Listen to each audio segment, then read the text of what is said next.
Hello, everyone, and thanks so much for joining us tonight. My name is Michelle Heitman, and I'm so excited to be bringing this event to our community. CCSD is so fortunate to have such wonderful student resource officers in our schools who also spend considerable time building relationships with our students and community. Tonight, we have compiled some questions from our community to ask our officers. I'd love to give just a minute to both of our officers to introduce themselves.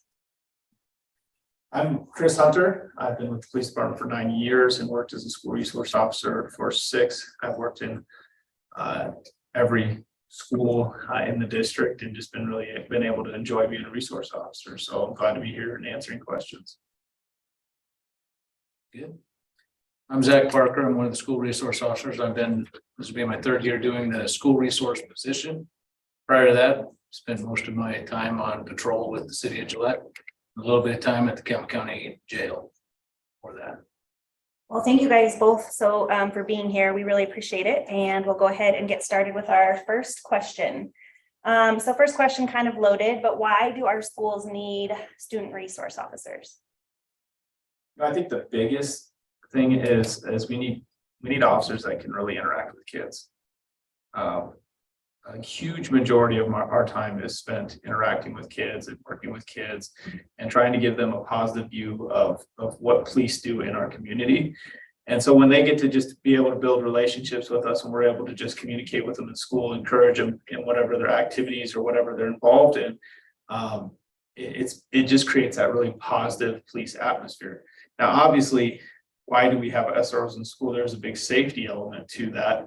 I mean, we're there for the protection of those students and any kind of unfortunate violent threat that could pose itself towards the school.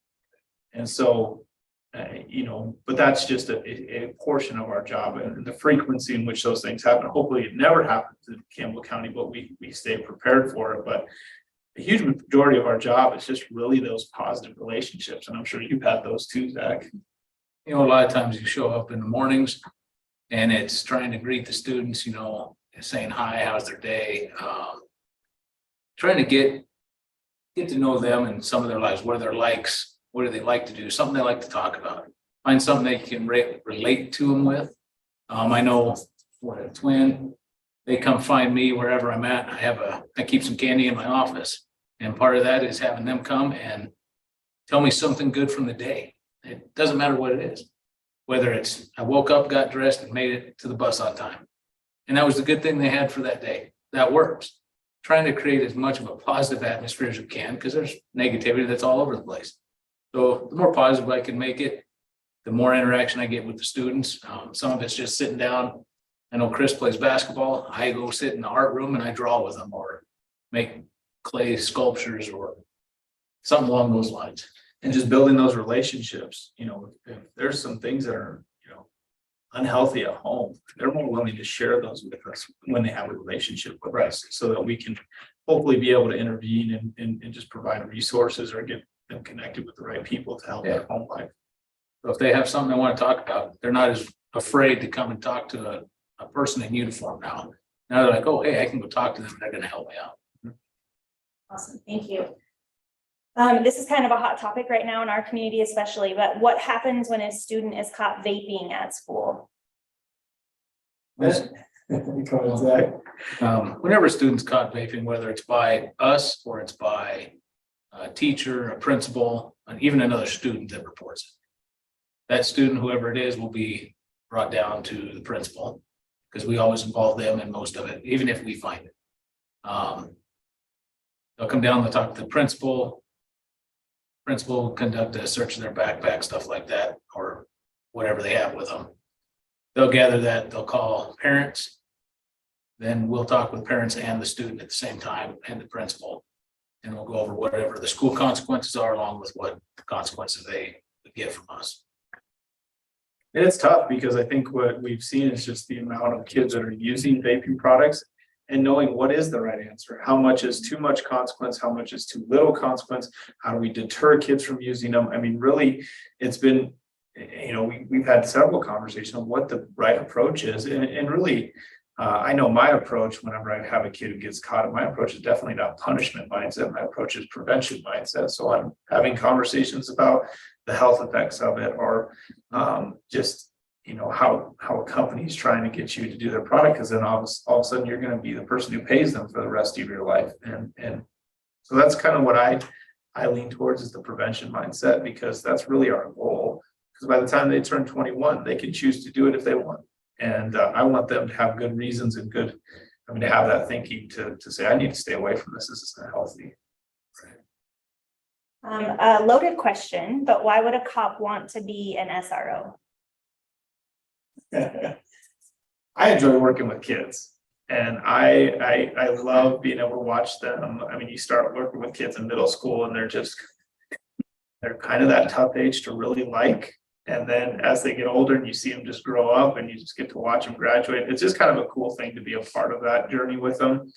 And then just get to see them in the community after they graduate. So I just love working with kids. I love trying to just have that positivity with kids and just encouraging them to make good choices. So that's why I wanted to be an SRO. I think one of the good things with that is, I did it because one, most precious thing we have in the world is our kids. If I get to be there to help protect them and guide them, especially when they're in middle school, high school, before they're released on their own to make whatever decisions they choose. If I'm there, maybe I give them a little more guidance to give them that help. That puts them and makes them productive members of society. That's what every parent wants for their kids.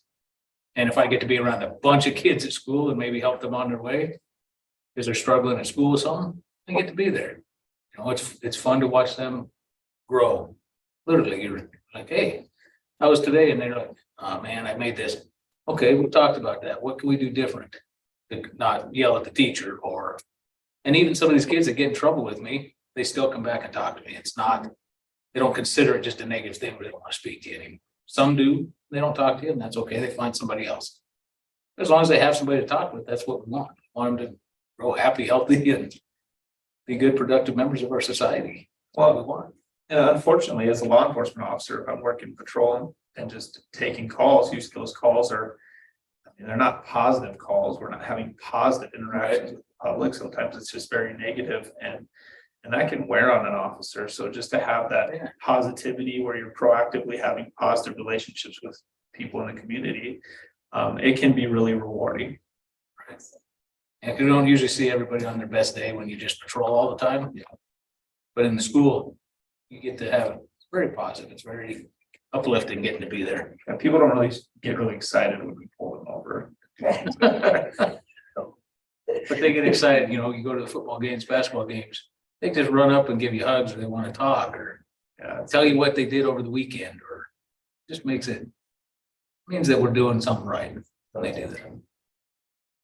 Okay, have you guys seen anything more serious than vapes, marijuana, or alcohol in schools? Can you talk a little bit about that? Vape/marijuana, and alcohol, we see those things almost yearly. One thing that we've seen kind of increase is the way marijuana is used in a wax form. Usually it's a higher concentration, and we've had some kids that they get with their buddies during lunch and use it, and they come back with some very extreme Side effects. where they can't even physically walk. Some looks pale as a ghost, and we had to call an ambulance to have them come check them out. And that's unfortunate, but the reason why that wax stuff is so popular is it's just easy to hide. It doesn't have the odor as much, and these kids can hide it in their books and things like They that. learn to hide it, just like you don't want somebody to know something. There's been other things in the schools over the years to include any other hard drug that's out. Sometimes it's prevalent with just a little bit and then goes away, but biggest things are, the THC, wax and vapes. A lot of kids are on prescriptions, so sometimes we see kids like sharing their prescriptions, and a kid who has a very bad reaction to it, or takes too many of them, and then next thing you know, we're getting called to the kid who's having issues. And so those are kind of the things we see. I know social media and all those things can create a whole lot of problems with their phones, and I know we've had some issues with kids sending inappropriate pictures. think they're just sending it to their boyfriend, girlfriend, and all of a sudden it's going around the whole school, and that can be pretty damaging for a kid who. Yeah. It violates different laws, even as kids. So that actually leads us into our next question, and you guys see these often, but what are things that concern you guys with kids and social media use, knowing that it's also starting at younger ages on social media, something that a lot of us are not really super familiar with. You take social media, you got all these different apps out there that connect 400 people together in one message. You know, you get an entire school messaging this or that. Last year, feet pics in the bathroom. So kids are taking their phones out, taking pictures of people's feet in the stalls. I mean, it's kind of like, it starts running into different violations of law, or can. But they get so connected with it, they will be sitting this far from each other. Instead of having a conversation face to face, they're like this. So they don't have that interaction with each other like you would like. I think the battle we face is that technology is always changing so fast, right? So by the time we finally, us old guys figure out how to use Snapchat, Like, it's no longer cool anymore, and they're using a different app. So I think the biggest thing to keep kids safe is parents just got to be in the know. They gotta, don't wait for the conflict situation happen where you catch your kid doing something and then you have to go through their phone and you find out they've been doing all sorts of stuff for months. Look in your kids' phones, monitor their stuff. If they have apps that you're unaware of what they are, research them, see what they're doing, because you just don't know how they're communicating or what those apps are for, because there's just so many apps out there. It's just crazy that, it'd be impossible for me to keep update on all the new latest trends and what kids are doing. So the only way you're going to be able to do that is just to be monitoring your kids' phone, monitoring what apps they download and things like that. One of my biggest concerns that I've seen is Snapchat. I mean, it seems pretty harmless. I'm just sending a couple of videos back and forth with my friends, but I've seen this time and time again where kids add people from all over the world. Oh, and they don't know who it is from where. Yeah, I saw one kid who had over 400, 500 friends on their Snapchat, some of them in South America, some of them in the United States, Canada, all over the place. And they have no idea. There's nothing that you have to do to set up a Snapchat account that verifies your age or even verifies who you are. So these could be completely different people that they have no clue who they are. And so the problem with that is that Snapchat has a map on it, so that if they have their location on, it shows the specific location where they're at. And it shows exactly where they're at. So you might be thinking, my kid's just playing on their phone, but they just gave 400 people who you have no clue where your address is at. And if you get somebody who's got a stalker mentality or a relationship where you could invite kidnapping and things like that. I know we had one where an adult male was communicating with some middle school girls, and they convinced him he was some middle school boy from another place, and had gotten to where he knew the inner workings of the group so well that he made it really seem like he knew one of them. And then we came to find out after search warrants that he was some sex offender from Connecticut.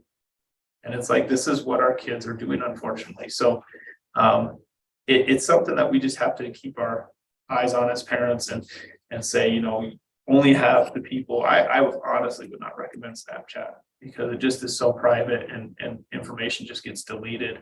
So as a parent, it becomes very difficult to monitor. Yeah, most of the time when they send messages, that once the person's read them, they disappear. Mm-hmm. So you can't, so-and-so said this and this. We have no record of it because it's gone. And that's It's the danger difficult for us. It also makes kids where they'll say more things because they know it might not be safe. So they'll be meaner on Snapchat. Yep. They'll send more inappropriate pictures on Snapchat, assuming that those things won't be safe. So just not, I haven't seen anything good come out of it. If there was an emergency or crisis in a school, what is your role? Our role ends up being, we then become the leader of that at whatever school it is.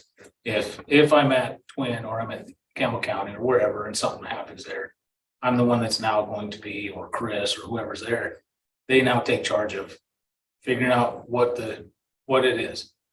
Do we have something going on major, or directing traffic, whether it's fire, EMS, other law enforcement officers. our job is gonna be to start guiding them and along with taking care of whatever it is there. Getting resources in place. So we're gonna find out what it is, take care of it. If it's a threat of any type, we're gonna deal with that. And then we're gonna start guiding people where we need them to go. And our department does a great job. I mean, you look at the statistics and any type of, well, if we were to say crisis and incidents, which most people would think of an active shooter or violent act towards the school. Our department looks into the research and the situations that have happened in so many different cases across the And we country. do training on that. And we do an actual active shooter training where we practice active shooter. This is what you need to do now, and this is what you need to focus on now. What's been really great is that we've actually worked with the sheriff's department and the fire department And and EMS in these trainings so that we're all on the same page, so that we're not walking over each other, we're not getting confused, or we're not getting resources in fast At least we enough. have a better understanding of how to work together, get a good outcome out of a bad situation. Mhm. Because, studies have shown that once you put any kind of like pressure on this person who's potentially causing the shooting, that it ends pretty quickly. So the biggest goal is to get pressure, take out the threat or do whatever we gotta do. So we gotta get there now. So if we have any alarms, we respond to those too. Whether it's a vault, it's a fire, it's a whatever, Blue Point, we have that in the schools that can be pulled, and with that, we're able to find where it is, direct people to that too. And that can be pulled in, it might not even be a threat, maybe that's just what somebody saw and they have somebody that's hurt and injured and they do that, it's gonna summon the resources necessary to get there. And the best thing about having school resource officers in the building is if there was a crisis situation, we are there now. And Yeah, we're not that's the waiting biggest to thing. come from across town or something. So, and we know the buildings, we're familiar with the staff, we're familiar with everything, so. And we actually do take other officers with us if we do tours in the schools to try and help get, they're not gonna be as familiar, but at least they've been there. They've seen it. Because if I told them, hey, it's in the math wing, they have no clue what I'm talking about, In that's the math wing, every school is a different part. the teachers know where that's at, and even maybe the public, some people have been in the building, but they're gonna need something so we work on just showing them where things are at, and how to describe it to how we're able to get them there quickly to help out if there is a crisis situation. And I do have to commend you guys as being part of the district crisis team. I know when we do our crisis drills for the district, you guys are a huge part of that as well. And I don't think the community always sees that. So not only do you guys have really good working relationships with other entities in the community, but also with the school district. You guys work hand in hand with us on our crisis response. So that's super, super important. Okay, if my child gets in trouble at school and you have to speak with them, will I be notified? Yes, is the answer to that. Parents will be notified. Part of our operating is we must call before we talk to them about if they're in trouble. I mean, throughout the day, we just chit chat with kids as much as we can. If they're in trouble, if we find out they're doing something they're not supposed to, we're gonna take them down. We're gonna talk with the principal. We're gonna say, hey, this is what's going on. Principals will take over from there, what they need. Parents will get notified by us or the principal. Then we'll talk to them when we're done with that, or the parents show up and we talk to them, whatever the case may be. The only thing that would cause us to talk to a kid just immediately would just be the emergent. Yeah, it's an emergency situation where we don't have time to get. I need you're part of this, and I need to know now if there's something else, like, I'm gonna be like, well, let's wait 3 hours, until dad answers his cell phone, like, if it's like the kid got caught pushing, shoving match in the hallway or something, like, that we were just gonna talk to him about, we can wait. And a lot of times we'll wait, if they can't get a hold of him, we'll be like, hey, just let your dad know we need to talk to him. And we'll talk to him, we'll follow up the next day. So it's nothing's a rush sometimes. I mean, most things are not rush things that we gotta talk to them immediately. And sometimes we want the emotions and the kids to calm down, so they're not, especially if they're fired up over something. And so sometimes that time just helps it even be handled better too. Gives them time to calm down, or parents calm down. And talk about it. Do you guys work closely with the principals and counselors? And can you describe a little bit about what that relationship looks like? Very rarely do we talk to the principal. I mean, just I think all of us have pretty good working relationships with the principals, because they talk with us, we talk with them. We're always communicating with what's going on in the school. Try to get to other schools when we can, so we're not just knowing this set of principals. We try to go as often as we can, meet all the rest. They have our numbers, we have theirs. They can call us when they need something. And I think it's a good relationship with them. We treat it like a team, you know, we Yeah. have our resources that we can tap in their resources. So when we see a kid who is in need, they bring us along on board and we hear what's going on, and then we're able to kind of just And it- work together for the yeah. betterment of the And it might kids. not be a call where they're getting in trouble with us. It might just be, hey, this is what we got going on. And we just brainstorming what's the best option for this kid to give him the best outcome to further get him where he needs to go. Mhm. So our goal is not just to go and cite every person we can find for breaking the law or breach of peace, whatever. Right. It's what is going to be best for that person at the moment. Are there times that they're still going to get a ticket? Maybe. But we're trying to give them the best outcome that we can, and we work with the principals and counselors to what is going to facilitate the best outcome. Perfect. Do you guys ever have to de-escalate a student? How does that look? No, the nice thing is that we are kind of a separate entity from the school. So when a kid does blow up at a teacher or a school employee or something, we're kind of that person who can kind of play a good cop, because we come up alongside them and, hey man, you want to get any more trouble, and especially if it's just dealing with school consequences, it's not necessarily dealing with us. Let's not make things worse, you know, and we can sit and talk to them. There's sometimes where kids will be like, I only want to talk to Hunter, or I only want to talk to Parker, like, they don't even want to talk to the principal. Sometimes they're so mad. And so sometimes they'll just let them come de-escalate and We'll just in our office, or, you know, that will probably give them candy. Come No, that now. doesn't happen when they're upset. But no, I've seen it happen time and time again where we've built those relationships before an incident. And so they know us, they trust us, and when they're in a state of where they're upset or really frustrated with whatever's going on, we just come alongside them as just kind of just that supportive person to help encourage them to do things that are right. And obviously they see us and they see, I don't want to be in trouble with them either, you know, like, so it is kind of a deterrent when they see us in our uniforms and stuff like that. Kind of like the escalated kid that goes, what do you do if we run? Well, I'll just radio for another unit and I'll see where you go. You can keep running. That's fine.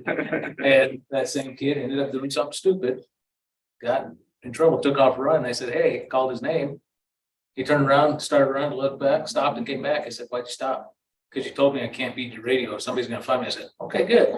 So I mean, it's kind of a de-escalation. He came back. It was, you know, we tried to just talk with him. And yeah, he got in trouble, but he's still like, you know what? This was dumb. I'll come back. I'll talk with you. I'll tell you what I did. And getting them to own their mistakes is part of getting to talk with them. Do that. It was nice. And when we have those relationships in the school, very rarely do I ever see us as an escalating factor. Like when we show up and the escalate, usually very rare. Usually they want to tell us what their side of the story. Yeah, they're like, yeah, let me talk to you and tell you what's going on. This is what's going on. We can talk, but I gotta get down here. Yeah, we can. You're still up here yelling. So I, you know, that's a huge part in who we put in the schools and those people that are building relationships with kids. And we look for those kids that might have more likelihood to have those escalated situations, to have conversations outside of that, so that, again, you build that rapport, you build that trust, and then when crisis does hit or when something happens in school, they're more willing to talk to you. They want to talk to you because they trust you. So this next question is just a little bit tricky, probably a hot topic, but what circumstances would warrant searching a student's property, such as their backpack or locker? When it comes to backpack locker, the school will do most of that. And the reason they do is it's part of they're the guardian for the day at the school. Us as law enforcement, we still fall under our rules that we have to follow, or we have to have probable cause and other things where a student can come down, talk to me or talk to Chris, talk to the principal, say, hey, so-and-so, I was told did this or had this. And we're like, okay, well, some of those statements would warrant zero response from us. But we go talk with the principal and say, hey, this is what somebody came up and informed me of this. And they'll go, oh, they'll go pull that student down, and they can, if it's a thing they have a vape or a cigarette or something they're not supposed to, they'll talk to them and they'll search, they'll have them give their backpack, or they'll go search the locker, do those things. And then if they need us involved, we'll get involved. If they don't, they'll just handle it within the school and the school consequences from wherever that could be. Usually if it's involving any kind of weapon or anything like that, obviously if it's in a locker, does the kid have access to it? No. So it's not as, if the weapon is supposedly in the locker, principal's open locker. And if they feel uncomfortable in handling it, they see a weapon. They would have us handle the weapon to. I mean, exigent circumstances for us is what we need to do that. So Somewhere we don't have time to apply for a search warrant or something like that. we heard weapon, Emergent. weapon in the classroom in the student's backpack, that's more emergent versus potentially in the locker, but any kind of threat of violence, we take very seriously and we're involved right beside the administration, but we want the principals to, that's their building, they manage their building. Again, we work together and we don't want to step on their toes, they don't want to step on our toes, so we work hand in hand, and that's the relationship we have. We have something come up, we talk about it and say what the best approach is and where to go from it, and if they come across something, they let us know and take care of it, contact parents and make sure we can find the best outcome. And a lot of times we, besides just doing that, we ask, hey, can we check this, can we check that? Parents or students. And principals do the same thing. I ask, we don't just, hey, give me that right now. I mean, we're not robotic in that. We have a conversation, or the principals have that conversation. All right, so this is another good question. What happens if we find out a student's parent is supplying their own kids? And then an extension to that would be if they are supplying their own kids with a device or a substance that ultimately makes it to another student. Is there a consequence for a parent or a sibling? One of the biggest issues we've seen is the easy access to substances like a vape.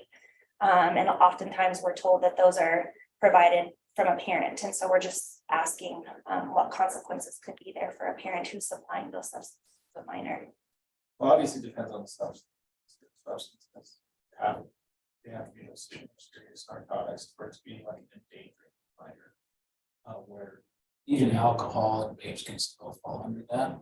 Just if it's me and I say I'm out giving it to all my kids' friends and I'm providing it with alcohol, vapes, that's endangering the welfare, even though it's not a hard marijuana, meth, cocaine, whatever that is, it's still an endangerment to that minor's health. So it depends on what we can, if that's occurring and we have evidence to say, yeah, that's exactly what's happening. Parents can't be in trouble for it. And then if a kid takes it to school and then is distributed in school, obviously the kid would be held responsible for what their action is. Right. So so let's just say how this realistically would come about. Kid gets caught giving a vape or something, or let's just say a vape to another kid at school. Kid says, well, my mom bought it for me. Then I could, in a sense, cite that parent for distributing to the minor, even though it's their own kid. Under So tobacco laws. we just kind of work our way backwards and see where it ends up. Now, obviously, any kind of narcotic or anything like that becomes more serious. You're looking at more serious crimes. For the parents, potentially, if it's a narcotic, potentially, or Department of Family Services gets involved and they can potentially pull kids from home. Something of that nature. So It just kind of depends on what comes up when we start talking or investigating. what we can show as being proof. There's a lot of times we have a good feeling that they're getting them from mom and dad, but they've been trained pretty well not to say. who they're Sometimes, getting them or they have them and mom and dad show up and they're like, well, yeah, I use them and I haven't been able to find it. And now here it is. Yeah. So there's times it is parents supplying it to them and there's times kids just take it from parents. from. I see that more often than not. A lot of parents have, old babes, things like that, and kids just. take And it. and some of these parents have thrown them away. And the kid goes and digs it out of the garbage can and they go, Yeah. that's happens more than once too. So another kind of hot topic in our country is fentanyl. Have you guys seen that in our schools or in our community? Is that something that parents should be concerned I about? know we've seen it in our community. I know the community, but I don't know that I've taken any call with it in our schools. Dealing with For the last 3 years, with juveniles, outside of school, there's been other issues with it, but not that I know of in the school, taking a specific call for that. I don't know how long we've been carrying Narcan now too, because our department really got on it right away. Yeah, that's the To other say, part. hey, we need to have a response for if there is a fentanyl exposure. So the schools only have to us, but Narcan, so somebody else. all of us as officers carry it in case we come across somebody that is potentially overdosed on fentanyl or something. Is there anything parents can be looking for related to fentanyl with kids? Fentanyl right now, it was coming in a lot of powder form type stuff, and very minute traces of it can cause anybody to overdose, whether it's through skin contact, breathing it. A lot of it's now starting to come as a pill form. So kind of like how ecstasy or some of these other things used to be. Now it's in a pill. It's safer in a way to handle than something that's powderized that can be aerolized real quickly. Yeah. So if you're seeing, yes, pills that don't look right, that aren't normal, Tylenol, ibuprofen, aspirin, whatever, colored, different types of imprints or something, I'd be looking at that going, that's kind of weird. And if parents find something like that, try not to touch it, I guess, and you can always call PD. We would prefer going and have it be absolutely nothing, and have it be something, have a parent or a sibling, student, son, daughter get hurt or injured or worse. You know, call us, let us know. We'll come and respond. We'll figure out what it is, and we can always test and do something later.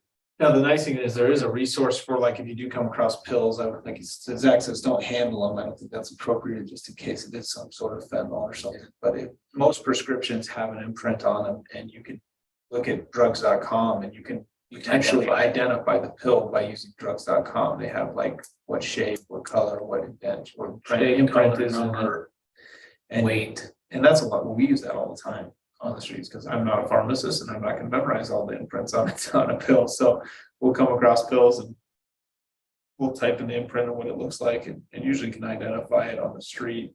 I think some of these fentanyl pills, they won't have your typical pharmacy imprint on them. So if you see some kind of weird looking pill, I mean, that should raise some red flags right away. I mean, you have plenty of vitamins out there that are just a pill. There's no like mark in them. Sometimes they may have some Capsules and stuff, yeah. but that's kind of what you'll see in those pill type fentanyl.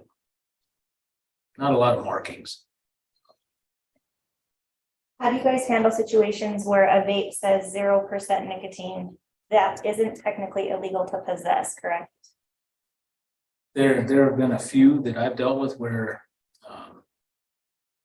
it didn't fit the tobacco statute specifically, where it talks about they go into they kind of break down the statute, the heating element, the battery, the vape or the juice or whatever you call it. And you have to have a certain set to make it illegal for a vape. Some of these vapes did not fit that because it was a one-use type thing for something else that didn't contain nicotine. That it may not be illegal per our statute, but it is illegal in the school where it's now violating the school's policies, procedures, guidelines, and the school can still deal with it as if it is a vape that we would charge. Even if we don't charge it, the school could still do their disciplinary consequences based on that and go from there. Well, and what we saw when vapes came out is that obviously our legislation kind of lags behind. So we need to get the laws in place to enforce, kind of keeping them from having access to it. I know like how the tobacco citation was written for the state did not really have any definition of what a vape was because there was no such thing as vapes. And so it took a while to get the state statute changed, but our municipal ordinance was able to get changed pretty quickly. So we were able to charge vapes when they started to become such a problem Before it could be state charged. before it was a state charge. So it's just interesting. I mean, we're going to see all sorts of different people trying to get around with loopholes and this and that. And we just got to And as they come kind up, of figure it out as we go. And those laws will get submitted and get voted on and either accepted or changed or. the school has pretty broad, like they can, I mean, some sort of vape that's not necessarily nicotine, they can fall under the category of vape. Still fall under a vape per school and the school will deal with it that way. So they'll give them consequences. I mean, our goal is prevention, so Right. we can still have those conversations. Yeah, we still talk to them about it, no different than if they were getting it taken from us. All right, what is the hardest part of your job as a student resource officer?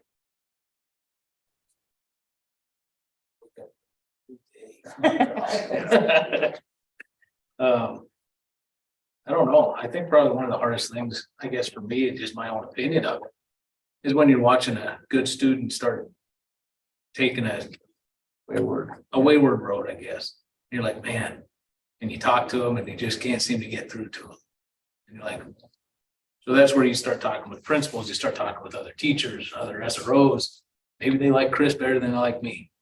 And Chris can get through to him. Or maybe it's another teacher there that they hadn't talked to. You've talked to this teacher, like, hey, you want to talk with him and see it? Maybe you figure it out. Maybe they get it. You know, the hardest thing is watching them make bad choices when you've had conversations with them. And you know they're a decent kid. Now they're like, you know, something happened at home or something happened here. And now they're just kind of standoffish. Now they're pulling themselves away from the group of friends they had there. You know, and you're like, man, what can I do to help them? Sometimes there's nothing I can do. You know, and that's where, you know, I pray for them, or I just say, okay, what can I do? And I'll talk to Chris, I'll talk to Cody, I'll talk to Officer Paylow. Anybody that wants to talk, because everybody, a teacher, one of us is SROs, all of us want to help.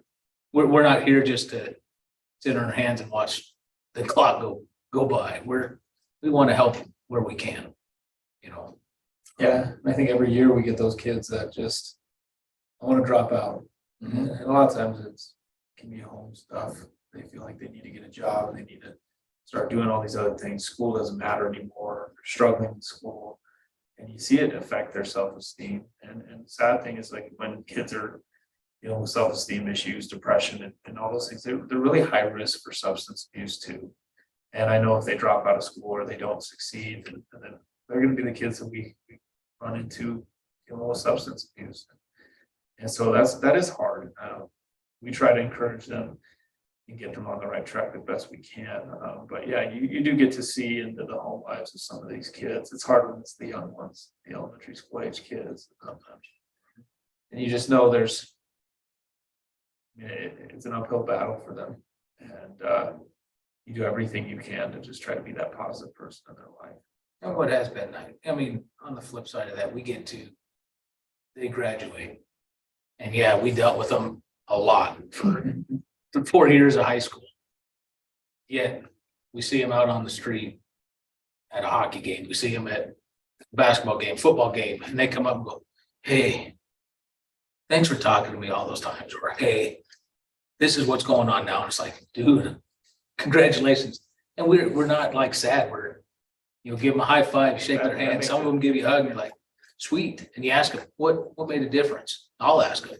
They're like, well, you were part of that and you directed me to here, and this person really helped me to do this. Or it's just nice to hear. You don't hear it all the time, but you do get to, and it's like, man, that's pretty fun. Because now they're excited to come tell you, hey, remember those conversations, what you told me? Yeah, I do. I'm not doing that anymore. I'm doing this. And they're excited to tell you what happened in their life. It's like, oh, and we may never know. You may never see that, but we get to see it every now and again, which is nice. And we get to see them outside of school when they graduate way more often than we like, probably, but it's always neat. It's just neat to have those conversations and to hear about how their lives are going. But it's I think the nice thing is that since we aren't like technically school, we're not with the school, we're kind of a separate entity. We kind of just can be a support that's outside of the school. So, and they can feel like that we genuinely care about them. So like summertime, we work patrol, and they'll be hanging out at the park, or they'll be here or there, and we get to see them doing all that kind of stuff too. So I've had some that are interested in law enforcement have done ride along with me in the summer. So that's been kind of neat. And they go to college and they're excited. Why do you want to be a cop? Just kidding. But we get to show them what it's like to be a law enforcement officer, and it's because we built those relationships. They like to, they want to do what we were able to do. yeah, So because they don't look at us as a uniform; they look at us as a person. Well, we have one last question, and I thank you guys so much for all of your answers tonight. The last comment is actually just for me. What message would you guys like to leave with the CCSD families? You guys are a huge part of our community and a huge part of our schools, and I'm sure you guys have some value to add about what you'd like our families to know, or what message you'd like to leave them tonight. I think the big message I want to leave them is we're for your kids. We care about your kids. We love your kids. We want them to succeed just as much as you do. We want to partner with you. We want to call you and be like, hey, this is what we see is going on with your kids' life, what we're seeing in school. We're concerned about them. And honestly, I love when I have parents who just have that open dialogue with me and they're like, hey, yeah, we kind of seeing these behaviors, can keep an eye on them and encourage them. And it just makes it really neat to just be able to do that and be a part of positively helping kids in the right direction. Yeah, and as parents, don't be afraid, call us SROs at the school. I have zero issue sitting down with a parent that just has questions, whether it's on the phone or in person, whatever, call us, because we don't know what you're thinking. We don't know what your kid's thinking. We don't know that. The only way we know is by communication. That's why communication is such a big thing to learn with kids, us, coming in, talking with us, with your child with you. They're learning those communication skills. We're talking with them. They get to know us. They get to see us. And it makes it so much better when we all get to be on the same page. And we might not all agree on the same things all the time. But anybody can sit down and have a conversation. And I encourage it. Call us. Let us know. Let us know what's going on. If there's something you're seeing that you want us to keep an eye out for, we'll keep an eye. We'll talk to them. I don't have to go up and say, hey, this is what your mom wanted me to talk to you about, your dad. I just get to go have a conversation. I don't even have to, they don't even need to know that we had a conversation. It could be me just talking to that student for the day or the week or the year. Well, we know so many of the staff in the building, if that's something for a concern. And we know that there'd be great staff that would be a good role models or people that have talked to them. We can involve them and just kind of create that group to encourage your kids. So I always try to help them grow. Be Yeah. the best person they can. and we know kids are going to make mistakes. One thing I've learned in this job is you don't have a perfect class ever. You always have kids that are constantly getting in trouble and this and that. And it's just working through that. And you get to see the end product a lot of times when they graduate and you're like, this kid has grown up so much. And it's just, that's what's neat to see. So kids are going to be I hate that phrase, but kids are going to be kids and they're going to make mistakes. And Nobody's perfect in this world, including me. And walk them through what they do. Yeah. And we just help them through a lot of times when they make those poor decisions and help them see things in a different perspective so that they can grow up to be, those positive community members in our community. So. Well, thank you guys both so much. We really appreciate your time tonight, and please reach out to your SRO officer if you have